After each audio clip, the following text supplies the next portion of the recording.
Welcome to Care Plus Live. Today we have Laurie DeSimone, who is a licensed clinical social worker. She's going to be speaking to our weekly theme of resilience. Laurie has been working in the field for 13 years, and she started her career working at the intersection of criminal justice, mental health, and addiction. And all her experience has made her really equipped and an excellent asset to be the director and oversee the programs for community support programs or community support services and integrated case management services. So I'm excited for Laurie to share her message in her presentation on resilience today. So thanks for being here, Laurie. Hi, good afternoon. Thank you for having me. I'm very excited to be here. And I just want to say thank you to everyone out there, all of the essential workers, all of the folks putting themselves on the line for the greater good of the community and their families. So with that, we're going to talk a little bit about resilience. Resilience is actually one of my favorite topics in this field. It's kind of part of positive psychology, which studies what's right about people rather than psychopathology or what's not right. And so I'm just going to start by giving the background information. So adversity is a universal human experience. We all experience times of crisis, pain, and disappointment. These might be things like illness, death of a loved one, unemployment, divorce. What we're going through right now with the pandemic is sort of a new type of adversity that many of us have never had to deal with. And the way it is affecting us, or the adversity, the way it manifests, really depends on our life and what we're doing in our life and how the pandemic has sort of intersected with our life. Whether we've been sick ourselves, have loved ones that are sick, are out there working on the front lines, have lost our job due to the pandemic. So the way the adversity is manifested really varies person by person. But when life changes and when we experience adversity, we experience a flood of thoughts and strong emotions. Uncertainty, asking ourselves, am I doing the right thing? Should I be doing more? What else should I be doing? This gives us a sense of distress, and life can feel quite out of control. So as I was doing the research for this presentation, I came across a story that kind of captures resilience. And so in the story, there's a farmer and a donkey, and the donkey's old, and he falls into a well. And the donkey's upset, obviously, to be in the well. The farmer's upset, wants to get him out. So they, are trying to figure out how to get him out. And ultimately, the farmer decides that because the donkey is old, they're just going to throw dirt into the well, and the donkey would no longer be alive. And so folks from the community come in, and everybody's throwing dirt into the well, and the donkey's crying, very upset. And then he gets quiet. And the donkey, what he starts to do is shake off the dirt and then step up on the dirt. So with each shovel, he's taking one more step up. And ultimately, he gets to the top of the well and he walks off and goes on his merry way. And that really captures resilience, because it's taking, the dirt, the negative, what's being thrown at us that could easily bury us alive, and instead using it to help us progress forward and move longer. So there's there's great quotes out there on resilience, great TED Talks, great books, articles. So I encourage if anybody's interested in this topic to delve into it. Here's one quote, Nelson Mandela: "Do not judge me by my success, but judge me by how many times I fell down and got back up again."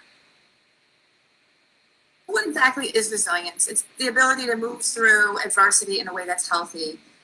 It's being able to kind of stretch your emotional rope thin to survive a situation without that rope breaking. And ultimately, that makes the rope even stronger. Now, resilience is not something we have or don't have. It's not something we're just born with. It's something that we can practice and that we can cultivate, we can learn with time and attention. And it's all about healing and moving forward. And ultimately, during the adversity, we want to survive, so it's about survival, but beyond that, it's even about thriving. So thriving in the face of adversity. When we're resilient, we're focusing on the things that we can control. So there are some key strategies identified, and I'm going to highlight and go through each of those strategies. Small ways that we can practice resilience in our lives to help us thrive through these kinds of crises. Is building our connections. So connecting with people that are compassionate, that are supportive, that help us to feel understood. And lots of times during a crisis, dealing with traumatic events can cause us to sort of isolate and do the opposite. So it's important to take that extra step to kind of elicit the support and connect with other people. That might be people in your natural support system, like friends and family, or it might be seeking out some type of a support group. Again, where you can feel a sense of sharing and reclaim hope. Next are healthy habits, and these are basically the things that our doctors tell us to do. Taking care of our body with nutrition, getting enough sleep, drinking enough water, physical activity. For spiritual practices, however you practice your spirituality, that can contribute to your resilience. And avoiding negative outlets, things like drugs and alcohol, or addictive behavior. So next is finding, many of us find purpose through helping others. We read about, helping seniors or spending time with children has all sorts of therapeutic effects on people. And so finding purpose is another way that we can draw on our strength. Taking initiative and fostering self-discovery. So we might not be able to kind of solve our adversity in one day, but if we can kind of take the problem head on and identify what baby steps can I take that will get me closer to where I want to be, that can be really empowering and can give us purpose. What is one thing that I can accomplish today that'll move me in the direction that I want to go? And remembering that struggle often results in growth. So they say, there was a saying I came across as well, smooth seas don't make skillful sailors. So that's another good quote. So next is the cognitive piece. So it's our thinking style. We want to adopt balanced thinking. Naturally, we may tend to think in a way that catastrophizes things. What that means is taking something that might be negative, but sort of blowing it up to make it feel really awful and like a catastrophe. So some examples of catastrophic statements are, saying that it's too much to bear, I'll never be able to survive this.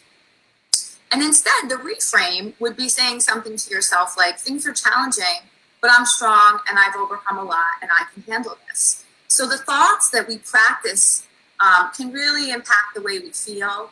It impacts then the way we act, our actions, and the way the environment interacts with us as well.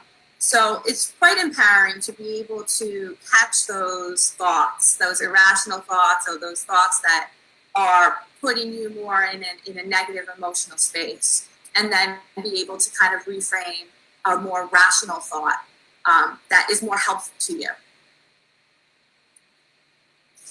Some additional cognitive strategies that we can use are acceptance. So a quote by Elizabeth Edwards, resilience is accepting your new reality, even if it's less good than the one you had before.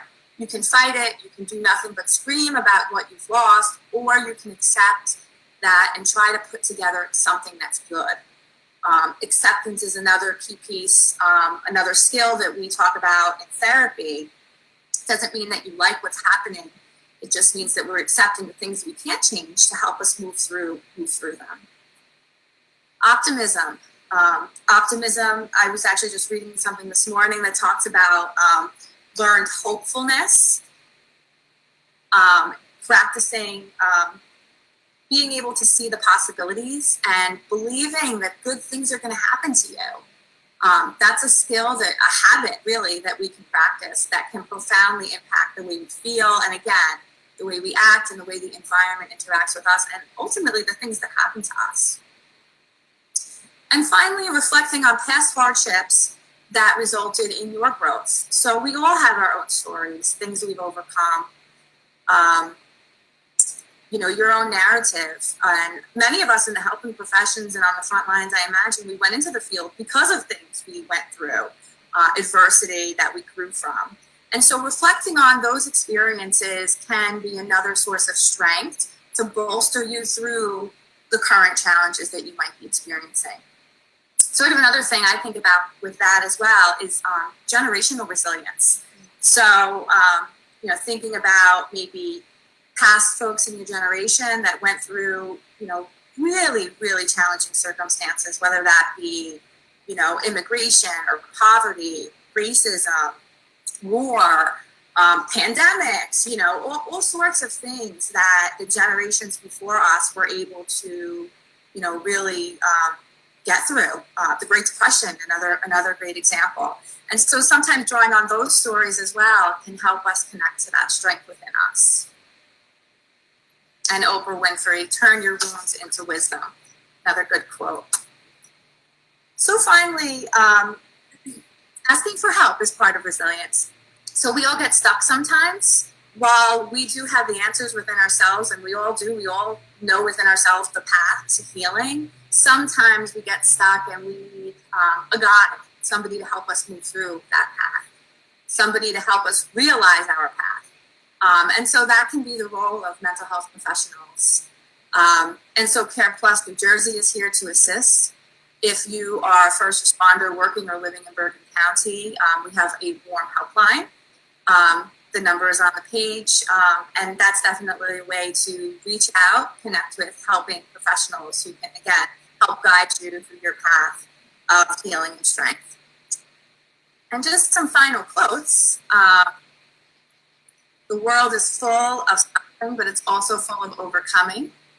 If you're going through hell, keep going. And clearly, I'm sure most of you who are listening have actually done that in your life. And on the other side of the storm is the strength that comes from having navigated through it. Raise your sail and begin. So with that, let us continue sailing. So much for having me.